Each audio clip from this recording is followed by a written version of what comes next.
जैसा कि आपको मालूम है कि इस वर्ष सरदार पटेल जी की 150वीं जयंती सरदार यूनिटी मार्च के रूप में हम लोग शुरू कर रहे हैं। इसके पहले भी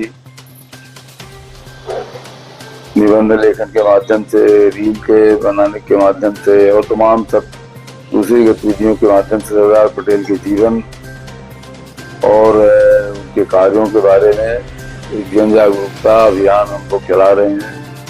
भारतीय जनता पार्टी के युवा मामलों के मंत्री, खेल मंत्री आदरणीय मनसुख मांडविया जी ने इसको 6 अक्टूबर से युवा मीडिया रील प्रतियोगिता भी प्रारंभ की है, वो अनवरत चल रही है। यंग लीडर्स प्रोग्राम भी चल रहे हैं और इन्हीं तारतम्यों के बीच एक संसदीय क्षेत्र में 3 दिन के लिए पदयात्रा के भी कार्यक्रम बनाया गया है। 2 दिवसीय पदयात्रा का कार्यक्रम हमारा बरीवा जिले में जो पदयात्रा होनी है उसका कार्यक्रम बन चुका है और एक मऊगंज जिले की भी तिथि तो नहीं बन पाई है, लेकिन वहां भी एक 3 दिन का ये की पदयात्रा होगी। और इसके साथ ही साथ जो पदयात्रा का कार्यक्रम है 26 नवंबर से मुख्य रूप से जो शुरू होगा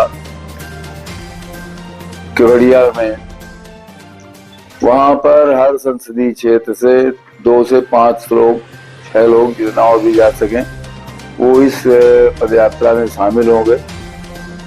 और इस तरह से एक भारत श्रेष्ठ भारत, लोकल फॉर वोकल, इन सारी गतिविधियों की जानकारी और उसके लिए पदयात्रा एक बहुत बड़ा मील का पत्थर साबित होगी। मेरा आप सबसे आग्रह है कि आप भी वहां पर आए और देखें कि इस तरह से सरदार पटेल जी ने इस देश को एक रखने के लिए जो प्रयास किया, भारतीय जनता पार्टी उनके इस प्रयास के लिए नतमस्तक है। और भारतीय जनता पार्टी का प्रयास है कि सरदार जी ने जो प्रयास किया है उनकी वजह से देश को जो एकता अखंडता मिली है उसको हम और अधिक मजबूत कर सकें, 101 अक्षुण्ण रख सकें। इस तरह से हम इस पदयात्रा के माध्यम से हर वर्ग, हर आयु के लोगों को, हर समाज के, हर तबके के लोगों को जोड़ करके और देश को एक चट्टान की तरह सामाजिक सद्भाव और राष्ट्र प्रेम के गौरव से भरना चाहते हैं। मुझे आशा है कि आप सब लोग भी इस कार्यक्रम में सम्मिलित होंगे। हमारी पदयात्रा का पहले दिन है गुड़ विधानसभा में भलुआ, एतला, रायपुर, करचुलियान का है और दूसरे दिन सिमरिया विधानसभा में है, तिगरा से प्रारंभ होकर के सिमरिया तक जाएगी। और इस तरह से भारतीय जनता पार्टी की जो सरदार पटेल जी के प्रति अप्रतिम आस्था और अडिग निष्ठा है उसको समाज में फैलाना चाहते हैं। और भारतीय जनता पार्टी का प्रयास है कि सरदार पटेल के कृत्यों को समाज के एक एक छोर तक पहुंचाने का प्रयास करें। उसी काम के लिए पदयात्रा प्रारंभ की जा रही है।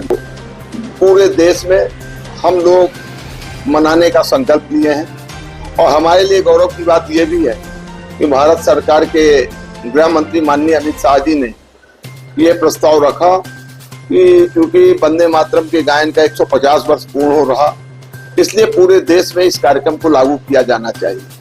और उन्होंने इसके लिए अपनी सहमति दी कि 7 नवंबर 2025 से आगे आने वाले 26 नवंबर तक 2026 तक इस कार्यक्रम को हम संविधान दिवस तक चलाएंगे। तो इसका शुरुआत 7 नवंबर को हम लोग कर रहे हैं। और जैसा कि आप सबको ध्यान में है कि बंकिम चंद्र चट्टोपाध्याय जी ने इस की रचना 1875 में की। उसके बाद ये लगातार पूरे देश में देश के अंदर आंदोलनकारियों का गीत बना और भारत को आजाद कराया।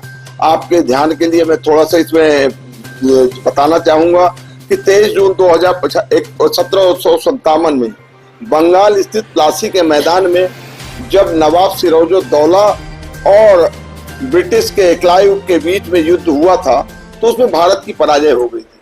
और भारत की पराजय के बाद पूरे देश में एक स्वतंत्रता जाने के बाद थोड़ा सा मायूसी का वायुमंडल था, लेकिन उसके बाद लगातार बहुत सारे लोगों ने पूरे देश में स्वतंत्रता प्राप्ति के लिए काम किया।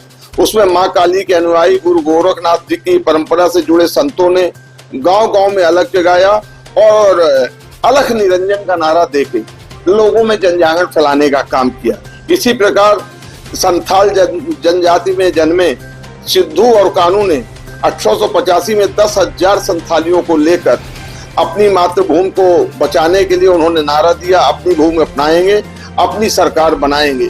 इस प्रकार के बहुत सारे उद्घोष हुए और आप सबको ध्यान में कि 1857 में पहली लड़ाई जो है सशस्त्र लड़ी गई भारत के द्वारा। लेकिन इसी बीच में जब ये हमारा वंदे मातरम का गान 1875 में तैयार हुआ, ये हमारे स्वतंत्रता संग्राम सेनानियों को एक ऐसा गीत मिला जिसको लेकर पूरे देश में जनजागरण फैलाया गया। आपको ध्यान में होगा कि चूंकि ये बंगाल से चला था तो बंगाल में पंग भंग की भी बात करके उन्होंने भारत के स्वतंत्रता संग्राम सेनानियों को काटने का प्रयास किया।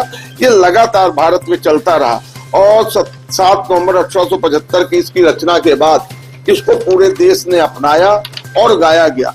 और इसमें एक बात और थी कि उस समय की जो हमारी कांग्रेस थी, उस कांग्रेस में भी उसके कार्यक्रमों में पूरा वंदे मातरम गाया जाने लगा। लेकिन बाद में तथाकथित तौर पे वंदे मातरम का विरोध होना शुरू हुआ। उसकी मैं पूरी आपको ये दे रहा हूँ और विरोध होना शुरू हुआ और अंत में ये हुआ कि कांग्रेस ने इसको विरोध स्वरूप अपने यहाँ से गायन का बंद किया। लेकिन चूंकि ये हमारा वंदे मातरम गीत जो लाखों करोड़ों लोगों सेनानियों ने कुर्बानी देके जिस गीत को अमर बनाया, जिसको मैं भारत माता को अर्पित, ये भारत माता के लिए भारत माता की स्तुति है और उसको लेके तो इसको अब हम लोग 150वीं सालगिरह में जन जन तक पहुंचाने के लिए भारत माता के इस गीत को जन जन तक पहुंचाने के लिए वंदे मातरम का आयोजन कर रहे हैं। 7 सुबह 11 बजे रीवा के अपने अमर शहीद पद्मोधर पार्क में इसका प्रथम रीवा में हम वंदे मातरम का गायन करेंगे और इसमें पूर्ण गायन होगा। जो हमारी वंदे मातरम पूर्ण है उसका गायन होगा और उसमें पार्टी ने यह तय किया है कि कम से कम हर स्थान पे, क्योंकि 150वीं इसकी सालगिरह है तो कम से कम 150 लोग हर जगह कार्यक्रम में रहें। लेकिन हमारा प्रयास रहेगा कि ज्यादा से ज्यादा संख्या में लोग पहुंचे और वंदे मातरम को, भारत का जो हमारा ये गीत है, इस गीत को अमर बनाए और स्वतंत्रता संग्राम सेनानियों को, उन बलिदानों को अमर गाथा बनाने के लिए इसमें अपना सहयोग प्रदान करें। बंसी जी ये सभी को एक एक प्रति दें।